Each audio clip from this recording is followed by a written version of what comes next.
Few introductory words as we're giving folk some time to connect. Again, we're really aware that Zoom is a bit challenging for quite a lot of the connections across the Horn and more broadly. So that's something that the Institute is looking at. But I just wanted to give you a few words of welcome from the Horn of Africa Peace and Security Institute. You'll see that there is a lot going on where we're moving ahead really positively, I think, in a very exciting way with these peace talks. Um, that's not the only thing that's going on. There's also the start of the courses that are happening. So really make sure that you're connected to the WhatsApp group. Look out on LinkedIn if that's one of the platforms that you use, and stay connected with the Institute because we're really working, I think, very hard and very fast to bring things to the community and to bring the community together. One of the things that will hopefully start next week, and I'll just flag it for you now before I also follow up at the end of this session, is the United Nations counterterrorism strategy is coming up for its 20th year, and they are running a review of the strategy, which they do every couple of years. We've been invited to be one of the organisations that submit into that review. So we're going to start a consultation program with all of our community. We're going to put together a submission and be part of that project. So that's something where all of our community will have a chance to input if they think that that's going to be something that is important to them and interesting for them. And it may be just worth connecting to see what we're doing because it's something you'd like to do through your own organization as well. They're not mutually exclusive. We can hit the big issues from multiple levels. It's just a great opportunity to make sure that our research and practitioner community levels are all engaging in what's sort of quite important global reflections on where we are and where we still really need to build to be more effective to support governments, communities, and individuals on the ground. So that's just a little bit of a background as we're waiting for people. Um, Hopefully, you've already joined for at least one of our previous peace talks, and they've been at a fantastically high standard already. And we're really honoured that this time we have Uma Ad- Adam, who will be joining us. Umaya is a researcher, she's a scholar, and she's a practitioner. Um, she's done a lot of real substance in the area of gender, colonization, climate, lived experience. She's explored from very traditional academic places to bringing art, as I said already, lived experience into her work. So we're really lucky to have her presenting on this really quite complicated subject. You'll see from the title, Gendered Climate Security in Somalia, it covers a lot, and that's very intentional. This will not be the only session that we have on climate and security, but it was an opportunity to bring in an expertise that had a really thorough intersectional approach to the subject and that can give us a broad framing as well as hopefully bringing our discussion down to some quite practical issues. So don't be worried if we don't cover everything in this session that you're interested in, because there will be more that follow up and are mixed in to the work that we're going to be doing over the coming months. But this is just a chance to really set the broader complexity of the challenges and really facing focusing that in Somalia as one of the most affected global and Horn countries, I think is really positive. So I want to both thank and welcome Amaya for joining us. Um, I think we're about 10 minutes in. We've already got a good team. The session is being recorded, so there will be a chance to share this with your friends and colleagues if they haven't been able to join us or if they come in a little bit late. Um, but Amaya, can I pass the parole to you, as they say? And please kick us off. Any questions that you have, please start putting them in the chat. I'll help to correlate all of that at the end. There'll be a chance to put your hands up and ask questions directly as well. But let's kick it off, and welcome again. Thank you so much, Natasha, for that warm introduction. And I'd like to first say thank you to everyone for being here. Thank you to the HOIPS team for facilitating this space and for fostering such an enriching community for learning. So this is obviously quite an expansive topic, as Natasha had said, and it's one that can be examined through many different frameworks and perspectives. But for the purposes of today's talk and for the time that we have allotted, I sort of want to situate my reflections through a few lenses. It also feels important to sort of acknowledge my positionality as I come to this topic as someone who's part of the Somali diaspora, and much of my engagement with sort of the convergence of climate change and conflict in Somalia has been shaped through critical feminist lenses and by interdisciplinary framings that sort of draw on decolonial peace building and climate justice. So a lot of my interest in this work has come from witnessing how sort of neo-colonial narratives from Somalia's challenges, they sort of frame Somalia's challenges in oversimplified ways. And my aim is to sort of pay closer attention to marginalized perspectives that are often absent from policymaking and security discourses. So today, like Natasha said, will be quite a broad overview of climate security issues in Somalia, as with Somalia as a main focus, but also sort of zooming out into the Horn to sort of contextualize our discussion. I'll also be highlighting the gendered implications of climate-related risks and exploring institutional responses and trying to speak to the ways that Somali women sort of resist and adapt to these challenges, while also pointing to possibilities and some practical ways forward. So we can begin with sort of an understanding of what climate security is. So at its core, climate security is about the ways in which climate change shapes peace and security. It's about recognizing that the climate crisis doesn't only threaten the environment, it also intensifies the risks that fragile and conflict-affected societies face. So we can think of climate security as sort of a feedback loop. So climate stress creates resource scarcity, which, and then in turn, that scarcity fuels conflict, and conflict in turn makes it harder for people to adapt to climate stress. So in each turn, this cycle sort of deepens pre-existing vulnerabilities.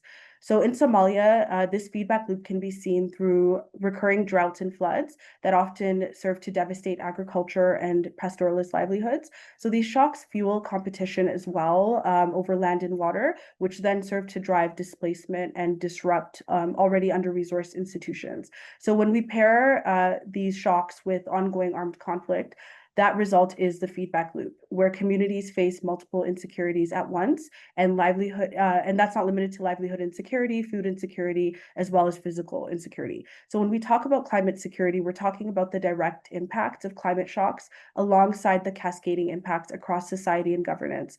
And these dimensions intersect in fragile contexts like Somalia, and their effects are felt differently depending on one's gender, class, and displacement status, along with other sort of subjectivities. So now we can sort of further this understanding of climate security into a more focused discussion of what gendered climate security means in this context. So it is useful to deepen this conversation by sort of bringing in the concept of intersectionality. Intersectionality can be helpful as a framework to help us to understand that climate change doesn't impact people equally. Instead, its effects are mediated by pre-existing systems of inequality, such as gender, clan, class, displacement status, or disability, etc. So this framework of intersectionality allows us to capture those layered realities. And policymakers and world leaders are increasingly beginning to describe climate change as a sort of threat multiplier. So this framing suggests that climate stress doesn't usually cause conflict on its own, but rather it amplifies existing challenges like poverty, weak governance, and social divisions. For example, when rainfalls fail, competition over water or grazing land becomes sharper and more destabilizing in certain contexts. But this framing also has its limitations. So if we focus solely on climate as a multiplier of threat, we risk missing the structural drivers that sort of seek to produce vulnerability in the first place. So the legacies, for example, of colonial extraction, inequitable land rights, gendered hierarchies, and unfulfilled climate finance pledges sort of are not just background factors, right? They are themselves the sources of much insecurity. So much of recent research and policy analysis is increasingly affirming that the climate crisis is deeply interlinked with gender inequality, human rights violations, and armed conflict. The International Union for Conservation of Nature, otherwise known as the IUCN, notes that in fragile and post-conflict settings, climate stress often exacerbates discriminatory structures. So it reduces women's access to land, water, and decision-making processes, while simultaneously increasing their exposure to violence, displacement, and marginalization.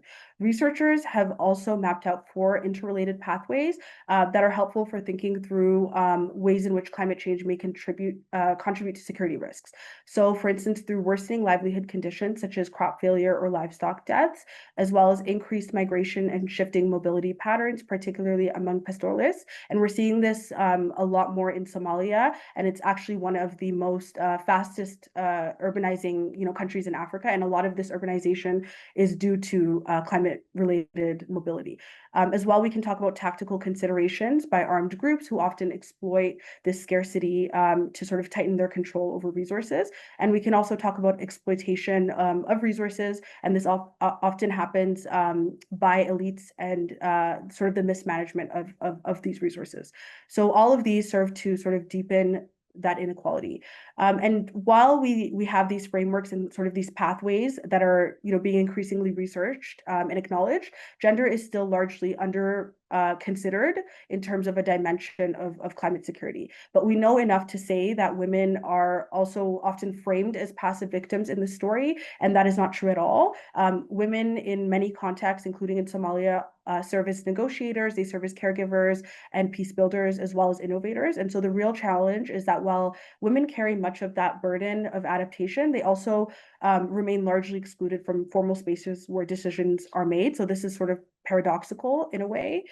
Um, I also think it's very important that we frame this discussion through sort of a discussion about institutional frameworks that are serving to mitigate climate security. And this is largely done through the WPS agenda, the Women, Peace, and Security agenda. And it's quite timely because we're now in the 25th year of the WPS agenda, namely the UNSCR 1325 resolution, which was adopted in 2000. And that resolution marked sort of a landmark recognition. And that recognition is of women and girls facing specific risks in conflict, and that their participation is not optional, but it's actually central to peace and security processes. And there are 4 pillars that the WPS agenda sort of looks like, and that's participation, protection, prevention, and relief. Alongside recovery. So these pillars are meant to transform how peace and security are imagined, and they are actually rooted in feminist calls to sort of move beyond the militarized patriarchal models of security that we are used to. And since the initial resolution in 2001, there have been 9 subsequent resolutions. And while the agenda has advanced important commitments, on paper, there remains sort of a gap in terms of practical implementation and in terms of consistency with implementation. So that's due to a number of factors, some of which include a lack of accountability, chronic underfunding across nations, and persistent sort of patriarchal norms that mean that women's civil society voices are often sidelined in these discussions. As well, the agenda has in some ways been co-opted into this sort of securitized framework that often focuses narrowly on women as victims of violence rather than as political actors and knowledge holders in their own right. So it's only in recent years that policymakers have begun to make more explicit connections between climate-related risks, climate-related security risks and women's participation in addressing them.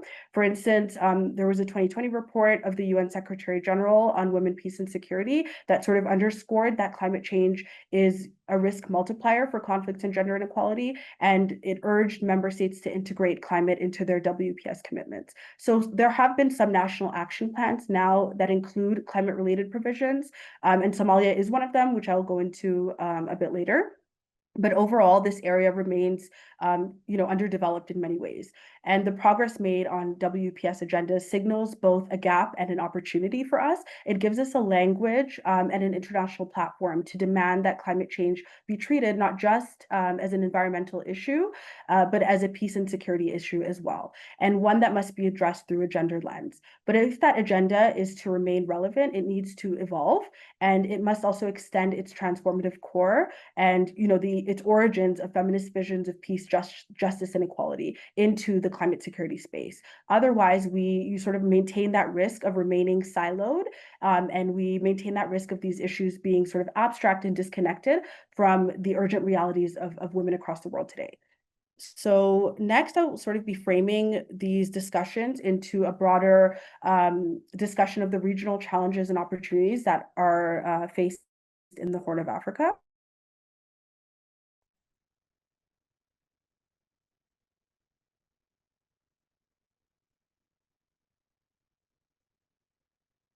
Are you still able to hear me? Sorry, I'm getting. Okay, all good. Okay. So the Horn of Africa shares many common features that shape both climate vulnerability and conflict dynamics. It's a region where the majority of livelihoods are directly climate dependent, whether that's through pastoralism, small-scale agriculture, or fishing. And that means that when things like droughts, floods, or shifting rainfall patterns are occurring, it's not just an environmental challenge. They also serve to directly undermine food systems, income, and the survival of the majority of the populations in this region. So the conflict landscape here is also complex and overlapping. Broadly speaking, we can think of these three main types of conflict, and that is interstate conflicts, which often occur through territorial disputes between neighboring countries, as well as intrastate conflicts, which are often sort of seen as armed conflicts within states, whether with rebel groups or through prolonged civil wars, as well as intercommunal conflicts, which occur particularly among pastoral communities where there is increasing competition over things like grazing lands, water points, and migration routes, which have then sort of served to fuel violence across various ethnic and clan lines. So these conflict dynamics intersect with climate pressures in ways that deepen insecurity. For example, when herders must move their livestock further afield due to drought, it can spark violent clashes. As well, when floods displace populations, the already fragile resources in host communities become overstretched, and that serves to sort of heighten tensions.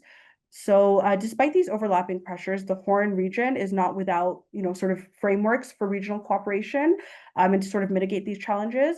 The IGAD, or the Intergovernmental Authority on Development, has sort of emerged as a primary body to coordinate responses to drought, displacement, and climate resilience. And this is mainly done through the Drought Disaster Resilience and Sustainability Initiative.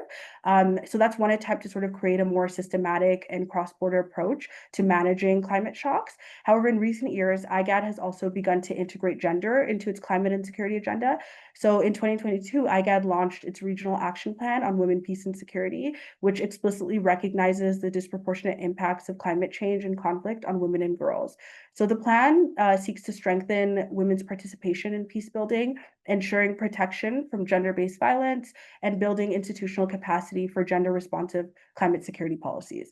However, the reality is that IGAD remains young and often under-resourced institution.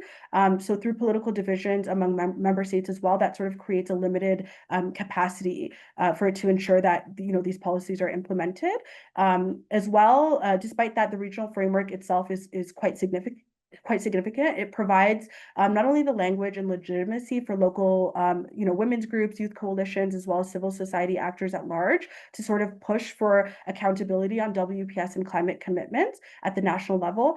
From a climate justice perspective, this is quite critical to take into account, as the Horn contributes minimally to global greenhouse gas emissions, yet continues to face some of the harshest climate impacts globally. So at the same time, women who are least responsible in many ways for sort of these climate related emissions, they often shoulder disproportionate burdens in context of poverty, conflict, and weak institutions. So I think it's important to sort of frame engagements with IGAD and other regional bodies through a justice-oriented response, and that requires redistributing not only resources, but also decision-making power. And regional frameworks like IGAD's action plan are an important step in that direction, if not, imperfect for the reasons discussed. So while these regional dynamics highlight sort of shared vulnerabilities and emerging institutional responses in the region, it's also quite important for us to obviously zoom in on Somalia itself, because while Somalia does illustrate many of these sort of regional patterns that we see, such as the heavy dependency on climate sensitive livelihoods, the cycles of conflict and displacement, and the deeply gendered impacts, it also has its own particular and unique dynamics that make the intersections of climate, conflict, and gender especially acute.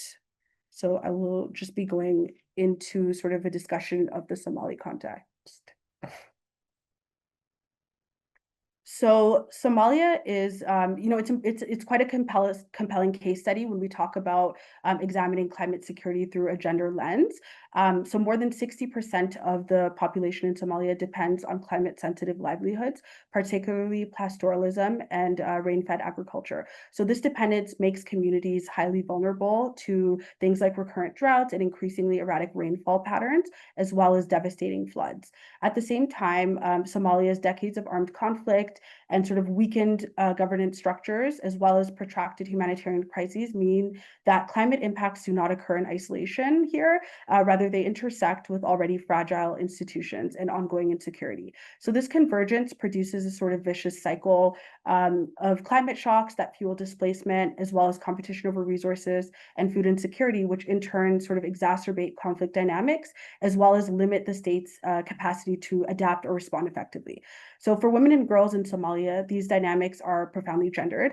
Displacement and livelihood disruption often result in increased unpaid care burdens, loss of income generating opportunities, as well as heightened exposure to gender-based violence.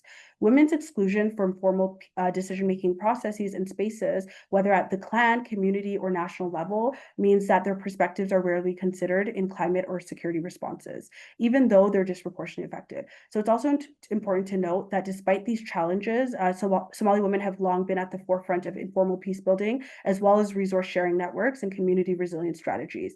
Yet their contributions are systematically undervalued in both policy and academic discourse. So Somalia's experiences highlight sort of how climate change not only acts as a so-called threat multiplier, which can be quite a simplistic narrative, but also magnifies pre-existing structural inequalities, such as patriarchal norms, inequitable access to land, mobility, and decision-making spaces. Gender influences both the occurrence and response to climate-related security risks, and those in turn shape who is affected and how. And in the Somali context, existing social, economic, and cultural inequalities mean that women often carry the heaviest burdens, in this sort of climate security nexus. So because of their roles in agriculture, water collection, and caregiving, women are often at the front lines of droughts, flood, and displacement. So in parts of Somalia, like the Gedo region of southern Somalia, for example, prolonged drought has displaced families and sort of stripped women of the time and resources they need to participate in peace building endeavors. So in that case, their focus shifts to sort of survival mode. So activities like, ensuring that they find adequate water, keeping their children sustained, which then result in sidelining their ability to contribute to local mediation and dialogue. Similarly, in Bakol region, which can be referred to as Somalia's breadbasket, there are recurring droughts and floods, which have broken down pastoralist livelihoods. In that case, it's interesting to sort of look at how men are also differentially impacted and how they navigate these implications of conflict and climate change. So oftentimes, they're also displaced into IDP camps and sort of lose their social roles and income in the process. And that can lead to a lot of frustration and unrest, which puts them in a precarious position in many ways. So at the same time, there are often many traditional gatherings that Somalis use for dialogue and dispute resolution, and those kind of collapse under that pressure of resource scarcity. So this erosion of community structures has deepened tensions while also diminishing women's roles as custodians of knowledge and mediators. Across other parts of Somalia as well, like the lower Shabelle area, we see these same patterns emerging. So women's workloads kind of grow heavier due to the diminished availability of necessities. And women often report feeling unsafe at water points, grazing areas, and even in camps and shelters. Displacement also multiplies these risk factors and intersecting with inequalities of language, clan, and socioeconomic status. Yet, despite the exclusion of women from formal negotiations and policy spaces, women continue to be essential peace builders. They sustain local cohesion through self-help groups, through local peace committees, and grassroots advocacy. In Lower Shabelle, for example, women are pushing for climate-resilient farming practices like water, conservation, and drought-resistant crops, which simultaneously address food insecurity and resource-driven conflict. So it's important to emphasize that these roles are not new. Again, Somali women have long histories of mediation and communal organizing. But climate stress, displacement, and insecurity all sort of converge to make this work much harder to sustain, even as it becomes more indispensable.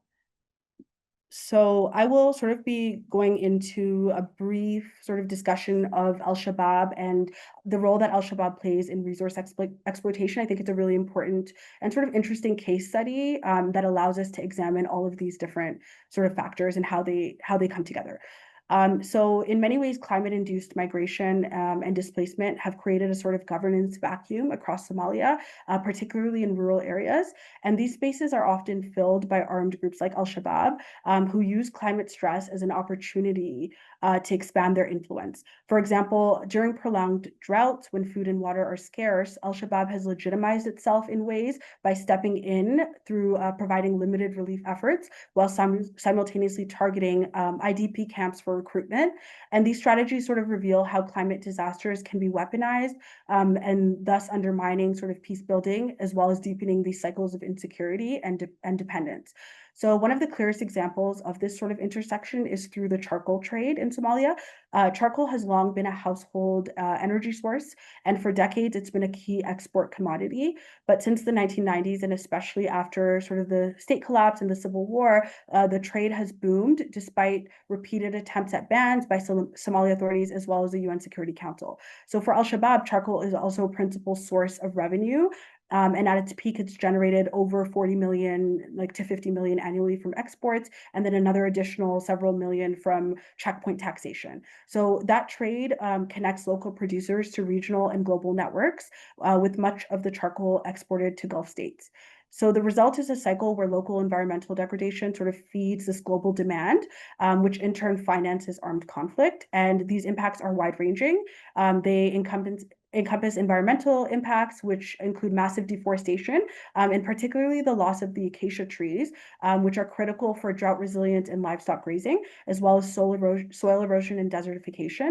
As well, there are many social and economic implications for this trade, such as rural families being sort of facing livelihood collapse and in turn being pushed into this charcoal production for survival. And that sort of further, entrenches their vulnerability. As well, we have to remember that many of these impacts are gendered because women and girls sort of bear a lot of that disproportionate burden. They are faced with increased exposure to gender-based violence and they lose access to their pastoral livelihoods when these forests sort of are endangered. So these pressures not only limit their survival options, but also work to constrain their participation in peace building and decision-making processes. So in this sense, the charcoal trade is not only an environmental crime, but it's also a gendered security issue. So the networks around the trade are very exploitative, with evidence of coerced labor, trafficking, and the embedding of gendered power hierarchies. And institutional responses have often struggled to keep pace with this. Successive Somali governments have banned charcoal exports, and the UN has passed resolutions urging the Gulf states to restrict their imports. However, enforcement remains sort of difficult, and it's often hampered by fragmented governance, contested authority, and the sheer profitability of the trade. So what this reveals is how under-resourced institutions in Somalia and across the region and across IGAD member states are structurally disadvantaged in confronting sort of transnational environmental crime and exploitation.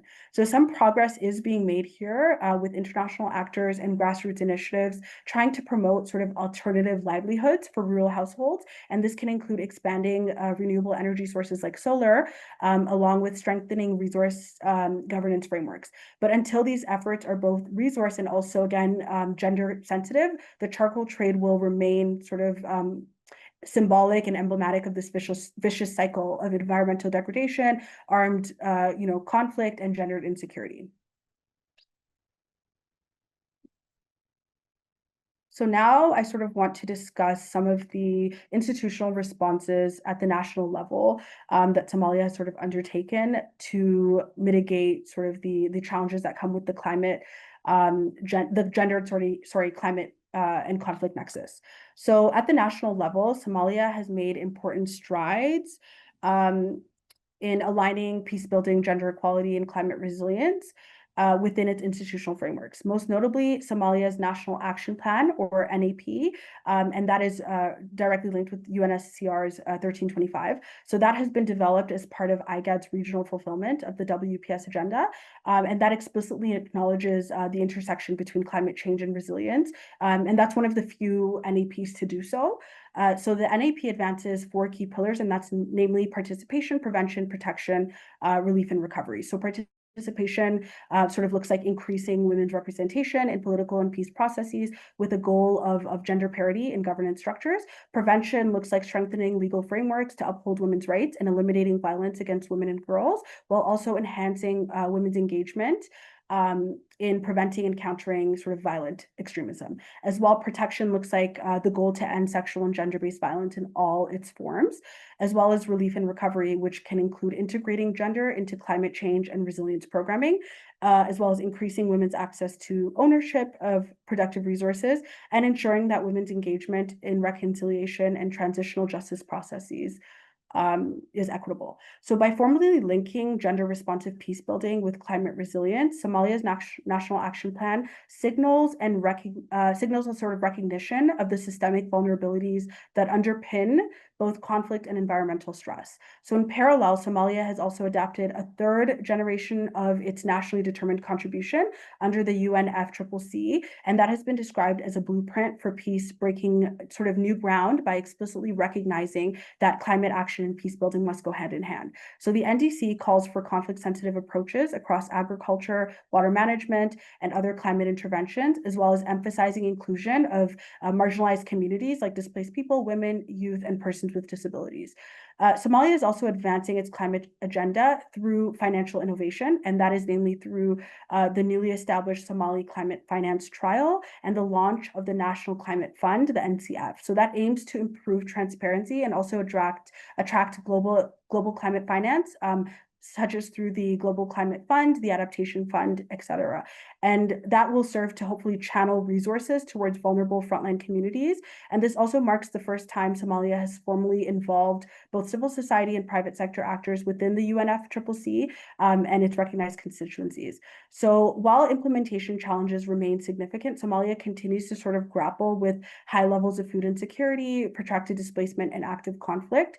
And so, there's that attempt to sort of balance the urgent humanitarian needs of, millions across the country with also a long-term vision and strategy for integrating climate and peace building frameworks. And that is quite a delicate balance.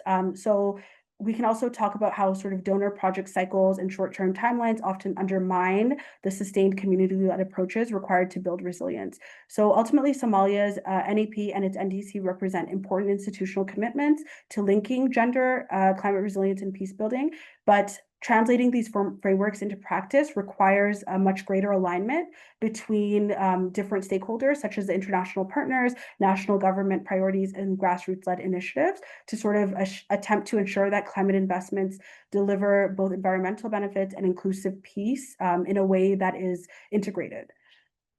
So it would be useful to now sort of discuss a path forward that is gender inclusive and that includes policy and programmatic recommendations that are practical and that sort of extend a little bit beyond what is currently occurring. So Somalia has, like I said, taken important steps through its NAP on UNSCR 1325 as well as its NDC, but these frameworks need to be further localized and operationalized. So for instance, there's a greater need to contextualize IGAD's regional action plan on women, peace, and security to reflect Somalia's unique challenges, including protracted displacement, weak institutions, and climate-driven insecurity. There's also a greater need to integrate climate change into national gender policies. So that can look like revising existing frameworks to sort of recognize how environmental stress amplifies women's vulnerabilities and peace building roles, As well, it's important to mainstream climate security into national security planning, and that can ensure that conflict prevention strategies take account of resource scarcity, migration, and environmental degradation. So establishing a comprehensive sort of data collection and reporting mechanism or system can enable evidence-based protection policies and ensure accountability. There's also an increasing need to enhance women's leadership and participation in Somalia. Like I said before, women are often the first responders in crisis, and they hold critical knowledge within their communities, yet they remain underrepresented in decision making. And there's a need to combat this by introducing and enforcing quotas, perhaps, for women in peace negotiations and conflict resolution bodies, as well as climate adaptation committees across all levels in the state, including local councils to national institutions. So this can look like investing in capacity building programs for women leaders, equipping them with the negotiation, advocacy, and climate adaptation expertise that they need, as well as providing funding and institutional support that is sustained for women's peace networks and existing grassroots organizations, enabling them to sort of mobilize their communities in better ways and to share best practices, as well as to hold national institutions accountable. So as well, it's important to also promote intergenerational leadership because the role of youth is critical in ensuring that there's a sustained effort to address climate and peace building sort of co-convergently. So ensuring that young women and girls are included in peace building and climate action spaces alongside established leaders is critical here. There's also the need to promote climate resilient livelihood interventions. So livelihood insecurity, like we spoke about, drives both conflict and vulnerability, and that can often lead to extremist recruitment, especially for displaced people and youth. So there's a need to scale up climate smart agriculture, and that can look like providing farmers, particularly women, with training, input, and technology to adapt to droughts and floods, as well as to support community-based natural resource management. And that can look like enabling women to co-lead in decisions on land, water, and grazing rights, which are often sort of the flashpoints for conflict in many ways. There's also a greater need to strengthen knowledge, data, as well as grassroots innovation. So knowledge gaps serve to sort of hinder both policy and practice. Grassroots actors and often women's groups and youth collectives, as well as local NGOs, are often best placed to identify sort of early warning signs and adaptation needs. However, there's a greater need to invest in things like gender disaggregated data, and that will serve to sort of build on work by several Somali research institutions that are already doing this work, but also have limited capacity. So by increasing gender disaggregated data, we're able to capture how climate and conflict affect women differently. And so that can also look like supporting applied research on gender, climate, and peace building linkages to then generate evidence for policymakers and donors. It can also look like establishing community-led early warning systems that will draw on existing women's knowledge of environmental shifts and social tensions.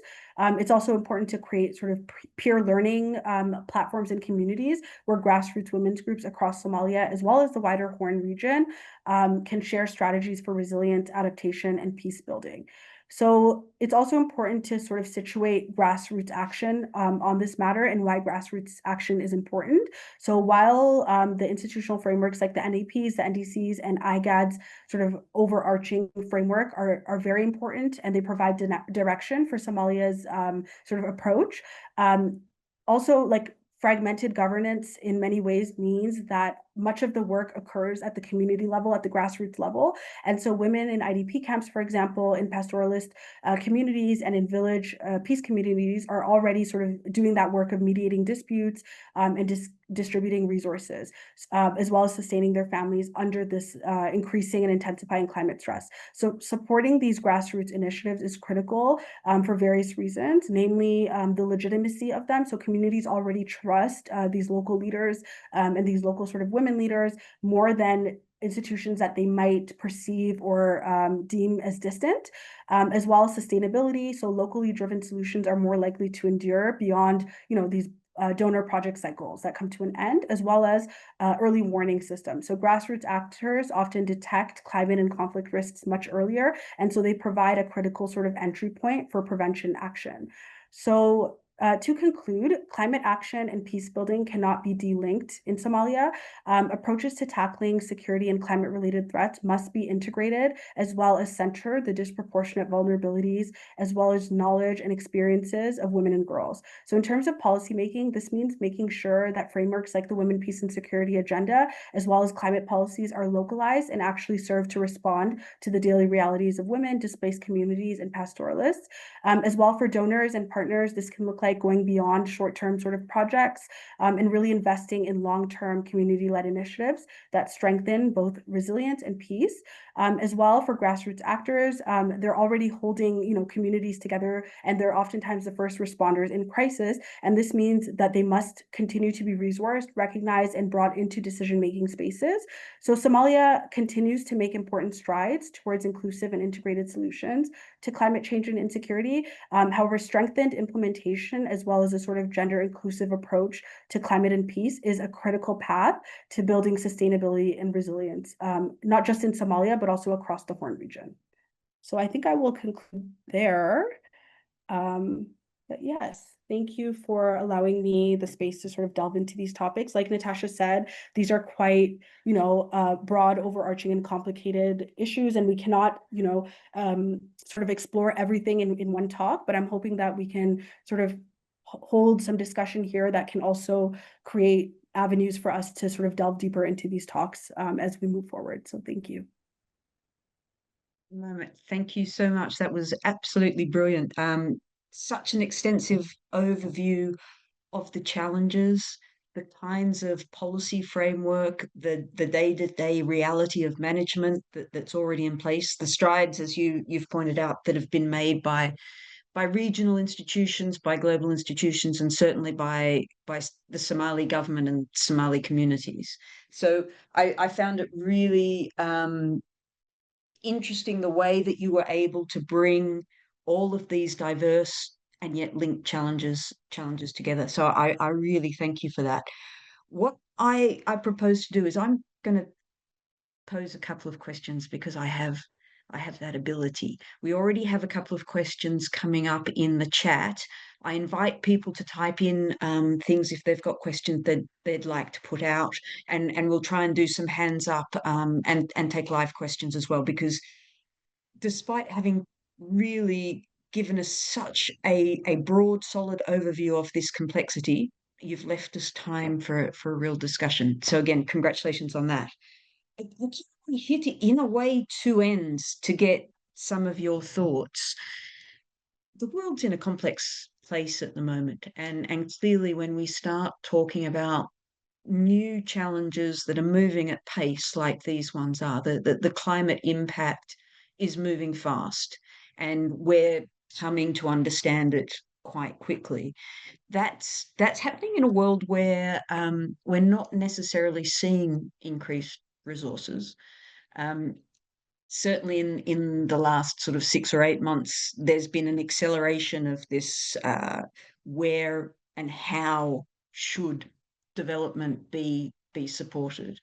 I mean, I think one of the most challenging numbers that I've heard in the last little while is from the World Bank.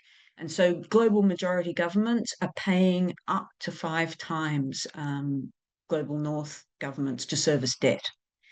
And the debt levels have really exploded post COVID, post the Ukrainian war, exacerbated by the war in Gaza. So global majority governments are really in quite a difficult position.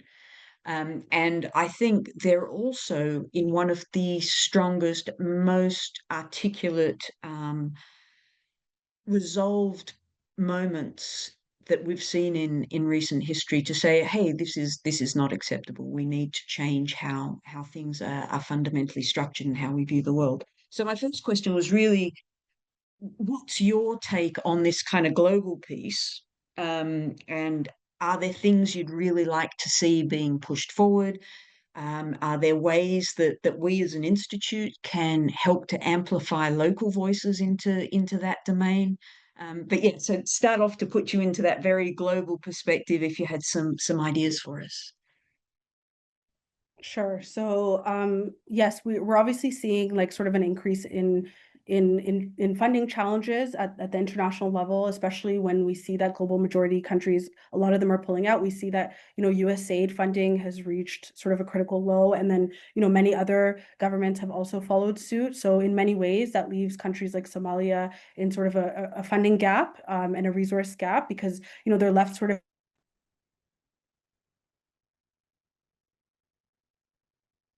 actors while Just lost you for a moment. Oh, you're back. Sorry. continue to play a critical role by sort of aligning their support with local priorities and local knowledge, and sort of aligning with this push towards localization. So that can mean sort of supporting community-led initiatives, not just in the short term, and also ensuring that women and youth are actively sort of involved in decision making at every stage. And I think also this push towards localization is really interesting when it comes to the climate finance space, because it allows Somalia a sort of opportunity um, to fund climate security sort of initiatives in more sustained ways, and not just relying on that cycle of donor dependence, but also sort of using evidence-based policies to sort of move forward in that. So I feel like the challenges that we're seeing on a global level are pushing us to think of more innovative ways, right, to tackle things at the local level, but also in sort of that climate finance space. So I don't know if I quite answered your question very well, but yeah, I think I think you've pushed us into some of, I think, what are the big global what will support legitimacy of multilateralism moving forward if these are not issues that we're able to grapple with. right. So they're the ones that we need to have in our mind. So thank you for that one. And the other one is then to bring you down to some more specifics. So I'm going to be really boring. I've been working with a really interesting initiative in the region, the Horn of Africa initiative, um, which Somalia is chairing currently. So it's an initiative that's 5 years old. It was set up by finance ministers to try to find a less politicized space to do cooperation, because often regional cooperation, if it's in difficult circumstances, can become blocked. So that the governments across the Horn have come together to say, hey, let's look at how we can do that. And one of the issues that they're focusing on is very much how does the region support the borderland communities? You talked about the different types of conflicts. This is a region where those conflicts bleed into each other because of historical borders and mapping. Um, and this is an initiative that, through some significant long-term funding, has the potential to invest in, to help each of these states invest in their own borderlands in a cohesive way across the region. Issues like social cohesion are things that they're really looking at. Would you have advice for how to support those borderland communities and how to support particularly getting both climate and the gendered aspects of climate adaptation into those conversations? That's a really interesting question. So, as we know, the Horn of Africa has sort of faced, like you said, recurring sort of conflict in terms of borderlands, and that oftentimes those dynamics are mirrored, nationally as well. So all of the issues that I was speaking about in terms of resource competition in Somalia, conflict between pastoralists and other communities, as well as internal displacement, also sort of are mirrored in borderlands. So I think this is where regional actors like IGAD can play a critical role in sort of supporting that conflict management and resilience in borderland areas, just like they do nationally as well.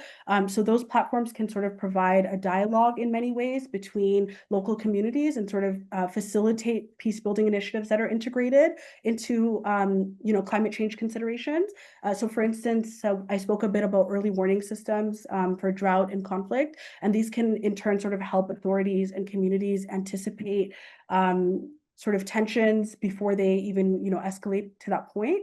Also, the resilience frameworks that I talked about that are sort of facilitated by IGAD can sort of integrate climate adaptation with security, and in turn sort of recognize that environmental stress often drives conflict in many ways.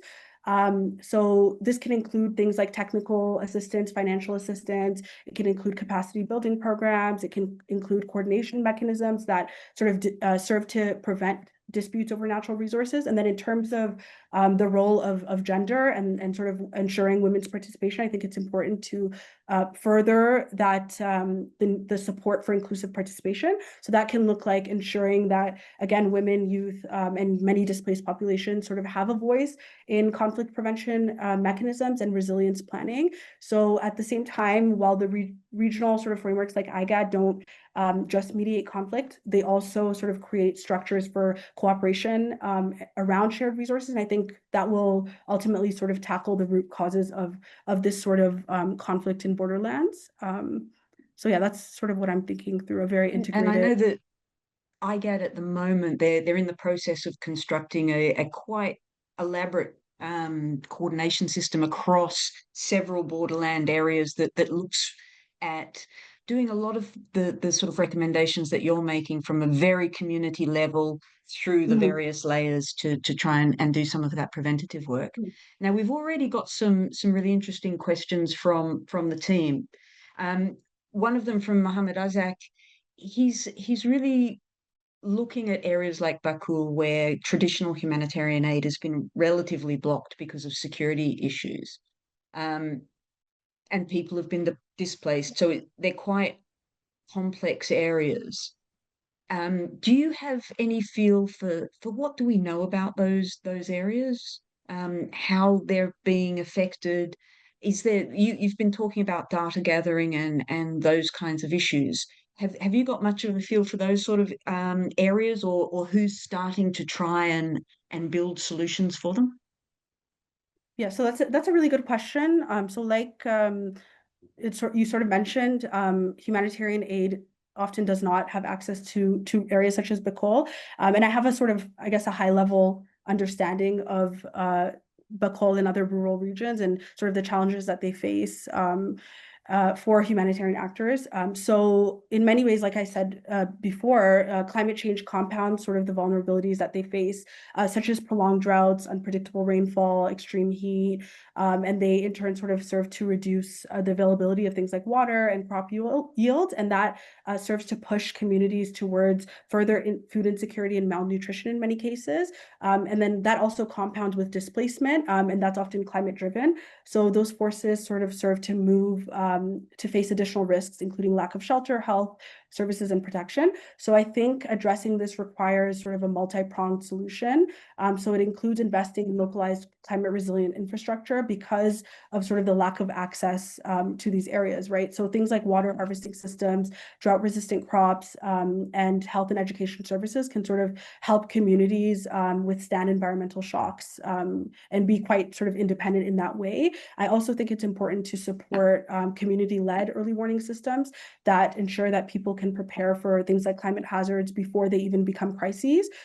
Because like I said, the communities, especially in places like Bacol that are sort of remote, hard to reach, these communities are the first point of contact. They're the first responders and their knowledge is sort of critical in ensuring that responses are sort of, I guess you could say I guess you could say like quite all encompassing, right? And so by linking humanitarian aid with sort of long-term resilient strategies, this could look like sort of including women and youth-led initiatives, ensuring displaced populations not only survive, but also sort of regain their livelihoods and agency. So the solution isn't always just about moving aid, especially in regions like Bacol. It's also about building the resilience of communities and building systems that sort of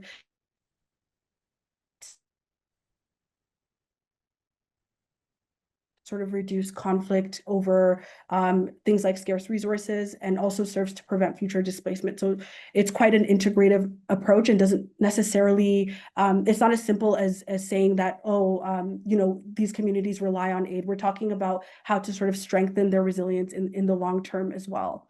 So I hope that cleared things up. I feel like I'm not aware of like the intricacies of these sort of remote areas. But I think that, again, like an integrative approach that serves to sort of equip communities with the knowledge that they need is what's really critical for helping them to empower themselves and to equip themselves with what's needed to ensure that they're not only climate resilient but also adaptive to sort of conflict.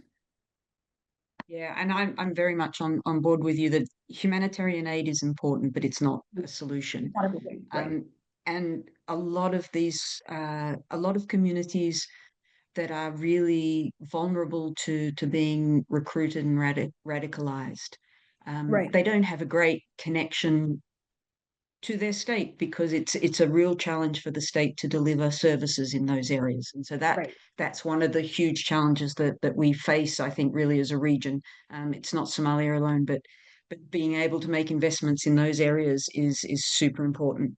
Mhm. Um, we've got a another couple of questions, and I'll start with whether you think that there are some already, and you've already covered a couple of them, but just to go back and think again, if there are any extra lessons from regional experiences that you would point to. Um, Personally, I think there's some really interesting work that's been done in Kenya because of Mhm. their devolution processes. So that kind of very constitutional piece that's actually become quite grounded in at the community level. But if you had any others that you would add to that as well, so Yeah, sure. other So regions, other yeah, yeah. states within the Other Horn.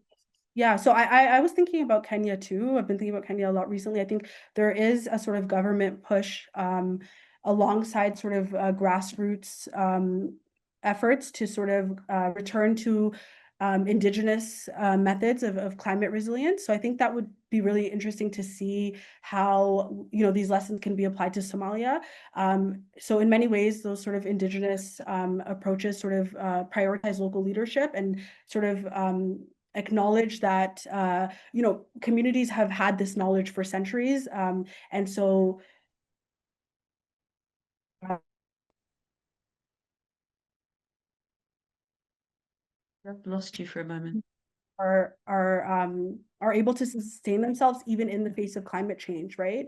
And we have to acknowledge that these communities hold deep knowledge of their communities. They're aware of these early warning signs, and they have histories of being, able to adapt, right? So I think that's a key lesson in terms of sort of, ways that Somalia can sort of learn from its regional counterparts.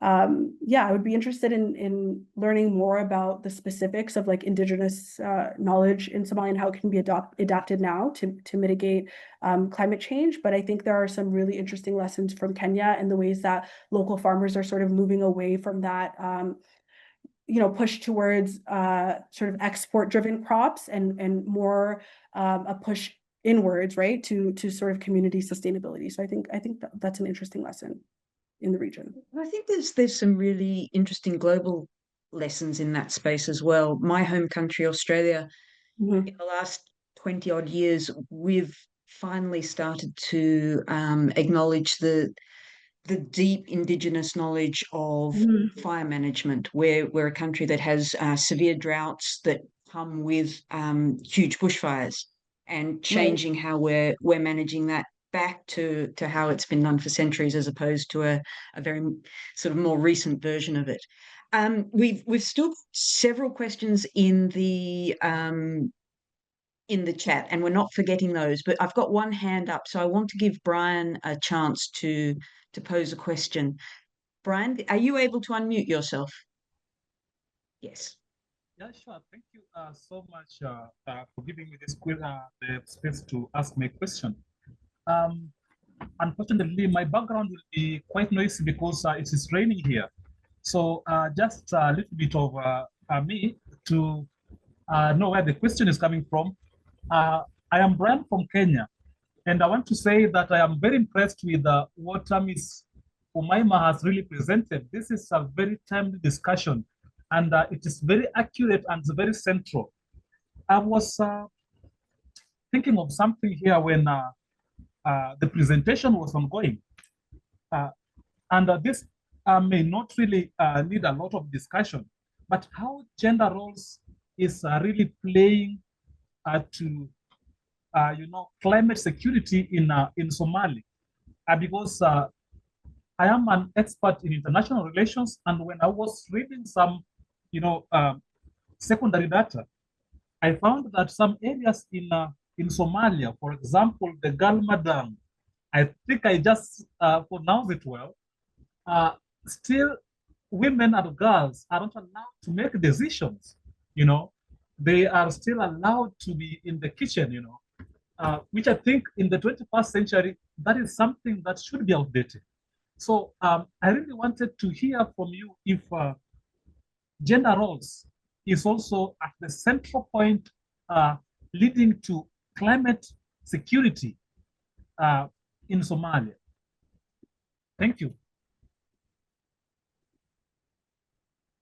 Thank you for your question. Yeah, so I think it's gender roles are central to sort of the challenges that women and girls face in Somalia, right? They're often, even though, I had mentioned a few times that despite the fact that they're often sort of, they face the brunt of climate shocks as well as sort of conflict and insecurity, they also sort of, there's this paradox, right? Where they're not taken seriously in terms of decision making, their expertise is not taken seriously, but I think we should be careful not to sort of take this for granted and not to sort of assume that this is the natural order of things in Somalia. I know that there are a lot of narratives that sort of posit this idea that Somalia is very backwards when it comes to gender equity, and that sort of the customs and the roles are sort of pushed to keep Somali women and girls sort of in the background of these things. But I think they're very much shaped by colonial structures, colonial histories, very much shaped by the fragmentation that comes as a result of war, displacement, and conflict. But historically, I think it's important to sort of look backwards as we look forwards, and it's really important to look at the historical role that women and girls have played, and perhaps that can inform the approaches that we have, right? And so when we think about in terms of conflict and peace building, Somali women have often been agents in that regard. They've often used really innovative methods to sort of galvanize, support for different things. For example, I'm sort of looking into, as a side project, sort of the interesting role of Burambur, which is Somali women's oral poetry, as a method of peace building. And I think that, just to keep it short, we can look towards these traditional practices to ensure that we're not taking the gender inequity that we see for granted. Rather, we say, okay, what are the unique contextual sort of challenges that Somalia is facing, that the women and girls in Somalia are facing, and how can we look to, again, indigenous perspectives, right? Because it hasn't always been this way, and Somali women and girls often, have a lot of agency when it comes to decision making, but this is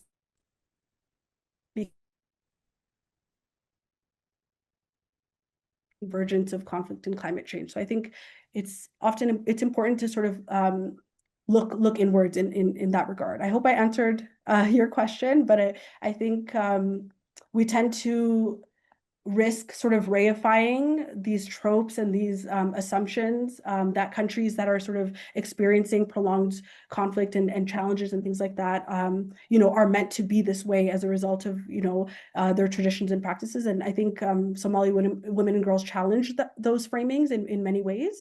And so, yeah, I'll leave it at that.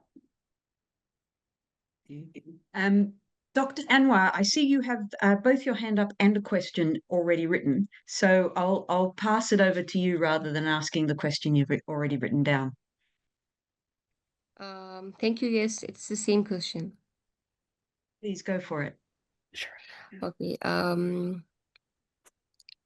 First of all, thank you for your thoughtful and insightful presentation, and it really was informative. And my question is that how do you see the microfinance opportunities for displaced women in the Somalia? Sure. So I'll be honest and say that's an area that I'm not too familiar with. But I think that just like, all the other tactics I sort of discussed, that microfinance can also play a role, particularly for displaced women, especially when we think about sort of contextualizing it as a response. As we know, many women are in IDP camps, they're in rural areas, and they sort of lack access to formal pathways in terms of accessing capital, right? So I think microfinance can serve as a way to mitigate that lack of access. So through providing things like small loans, I guess, you're referring to, that sort of can work to empower women, right? So that they can recover many of the income generating activities that they lose, in the process of navigating climate and conflict challenges. And so many times, we see that women, use these funds that they get to invest in their communities, right back into their communities. So it's a way not to not just empower women and girls, but also, move beyond them and sort of create sustainable pathways for communities to develop more resilience. But that's definitely something that I want to explore more because I'm not too familiar with microfinance. So yeah, but thank you for your question. No, and really, really useful answer. Um, because you and I are both been involved with the charcoal trade, I'll go to Hassan's question. Sure. So he's really interested in what are regional states doing to mitigate against these kind of environmental degradations, like the charcoal trade, because there's a lot goes on in that space. Okay, can you repeat the question? I think my mic is kind of going in and out. I'm not sure. Yeah, sorry about that. So he's asking about environmental degradation, but caused by things like the charcoal trade, and to have an idea of what the different state actors are doing to combat that. Sure. So I think that we can again look towards IGAD, like if we're talking about sort of a broader understanding of the Horn of Africa and sort of what responses all like the states are taking sort of collaboratively. And I think that IGAD is useful for looking at sort of regional frameworks for things like, charcoal trade. And so there are cross-border patrols that are sort of being strengthened to limit trade routes when it comes to charcoal. And there's also an effort to sort of provide alternative livelihoods for communities that are dependent on charcoal production. So I spoke a little bit about sort of the opportunities in terms of renewable energy, in terms of sustainable agriculture and agroforestry, and then also community-based initiatives. So like I said before, in terms of IGAD's approach to sort of enforcing these structures, that remains a challenge due to, again, like many of the political dynamics and sort of, funding challenges again and capacity challenges. But that's why I think it's important to sort of understand these regional perspectives and approaches like IGAD as sort of a way to funnel and sort of channel that understanding into community engagement, right? So ensuring that local populations sort of have a stake in resource management. So yeah, I think IGAD is helpful for sort of combating trade networks in that way, but also sort of helping to think through alternative livelihoods so that communities don't feel like they have to be dependent on charcoal trade, and sort of reinforcing that vicious cycle of dependence and also of sort of what's the term I'm thinking about here? My mind is sort of blanking, but it sort of entrenches their vulnerability, right? So we're trying to avoid that through looking at renewable energy, through looking at sustainable forestry mechanisms, through looking at community-based initiatives. So yeah, there's much more to explore in that regard. And maybe I'd add a couple of things sort of on more of the international scale, because natural resource management is a real challenge for many governments. And so there is something of a flawed but global effort to try and support governments with that. And one of the tools that's been used in Somalia is obviously the sanctions mechanism. So what comes with sanctions is trying to eliminate a market for the charcoal. If you eliminate the market, you start to get rid of the production cycles of it. And the Somali government in the last couple of years has initiated very much their own sanctions program. Mm-hmm. They're working with international partners to ensure that sanction on al-Shabaab remains in place, even if there are broader problems with sanctions regimes, that sanction remains in place because with it comes international enforcement not to sell Somali charcoal. That might also be international enforcement not to sell Congolese gold, for example. So trying to build some of those structures in. And that's come with some force, if you like, from the international community in terms of maritime capacity to patrol Somali waters, to interdict ships that are moving. So there are things that are happening very much as a push pull to say there are better options for communities and we can find them for you. Understanding that there is a coercive part of Al Shabaab that's pushing for things like this to come, or for other elites who are making money out of it to push it to come. So there's also a enforcement security aspect. So I don't know if that helps. I know that we're very close to the end of time, but there's a fantastic tie-up question, and it basically is, if we don't see climate and security interventions in Somalia meaningfully engage on gender issues, what's the risk? What are we going to lose? What's going to happen? That's a great question. The big negative outcomes of it? Yes, thank you for that. I think it's important to sort of note that if we overlook like a gendered sort of perspective to these issues of climate security, that will not only sort of exacerbate the risks and vulnerabilities that women and girls face, but also whole entire communities, right? Because women are often the first responders when it comes to crisis, and they also hold a lot of contextual knowledge in their communities, and they, about local resources, about, different social dynamics, et cetera. So if we ignore their perspectives and we ignore that need to sort of adapt a gendered lens of to climate security, that can mean sort of broader implications for communities, like missing early warning signs and sort of effective strategies for adaptation as a whole. I also think that ignoring gender as a key factor can also serve to sort of reinforce these social inequalities beyond gender inequality, but also sort of other also think that from a peace building perspective, if we fail to include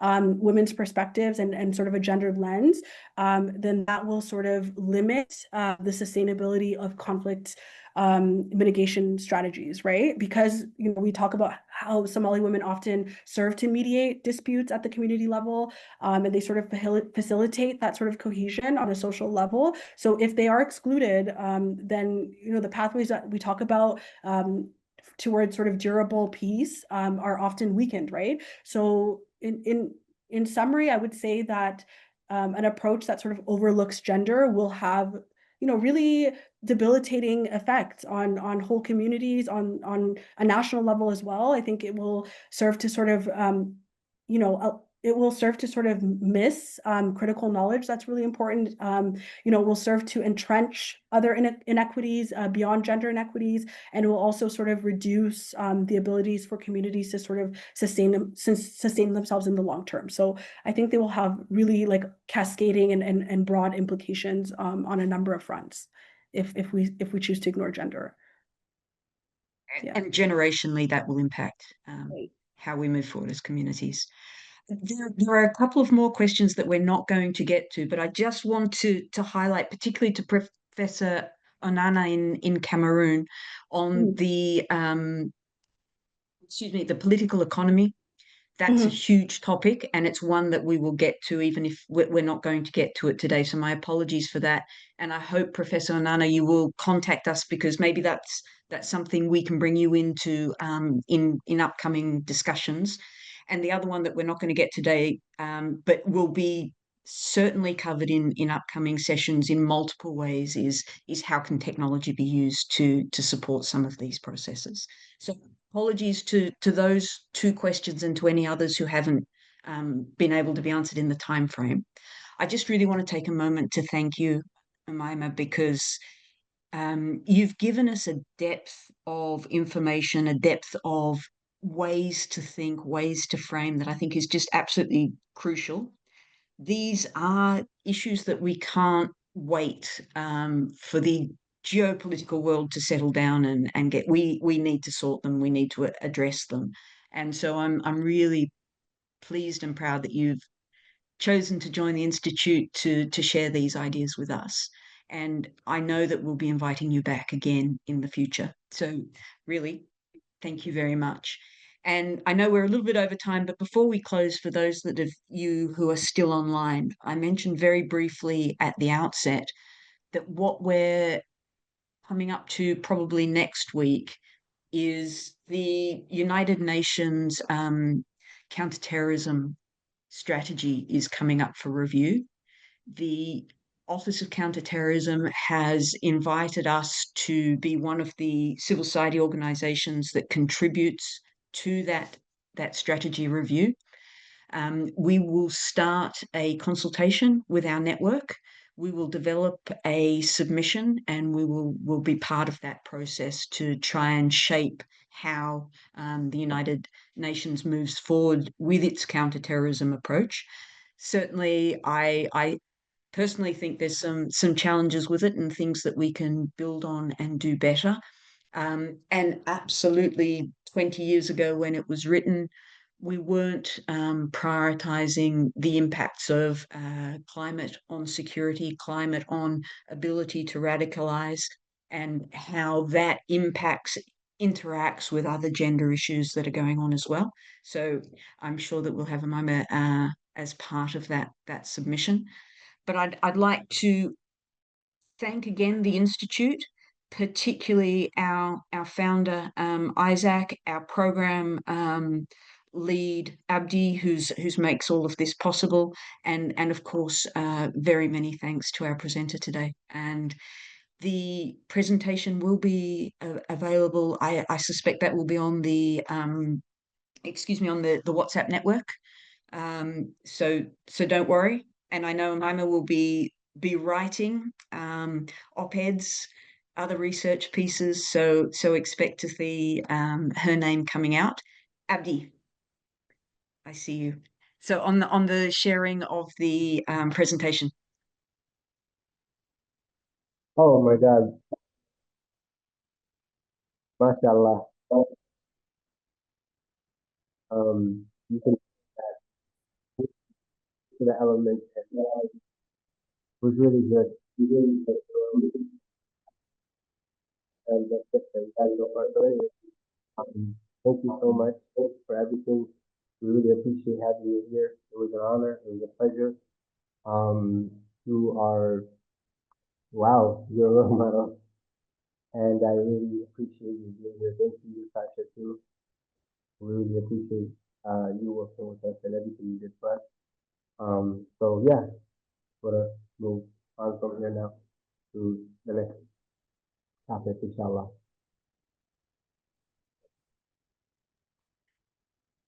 Thank you all. And yeah, please do keep connected. Look out for us on LinkedIn or wherever it is that you regularly find information. Building this community relies on all of you. Thank you. Yes, and I'm gonna write the email, our emails over here for all the participants. Whoever wants to communicate with us, they can just send us an email from there. So yeah. Wonderful. Thank you.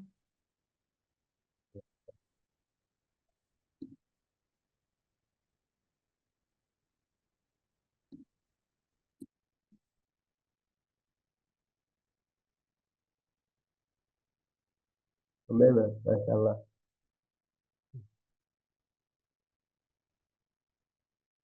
I feel like I'm having some audio issues towards the end, so it's like cutting in and out, but I just wanted to say thank you to Abdurrahman, to Natasha, to Isaac, and to everyone who's attended. I think platforms like HOIPS and communities like HOPES are really critical when it comes to sort of engaging in ways that are sort of beyond surface level, right? And sort of taking into account different perspectives. So thank you for providing me with this opportunity. And I look forward to future engagements. Thank you. You're welcome. And one thing I want to add about, you said that intersectionality allows us to see how multiple aspects of identity interact, right? Mhm. So I just wanted to know, like how can we use this, how can this framework be used to better support like marginalized communities in practice? Yeah, that's a good question. I think oftentimes perspectives that are critical are often let out of the conversation, and that's why I sort of wanted to foreground the talk. Even though I didn't go into critical perspectives too much, I think it's important because by default, when we think about intersectionality as a framework, it's inclusive by default, right? And it's not just about looking at gender; it's looking at marginalized communities, looking at sort of minority clans and the ways that they navigate these conflicts, and climate change interchangeably.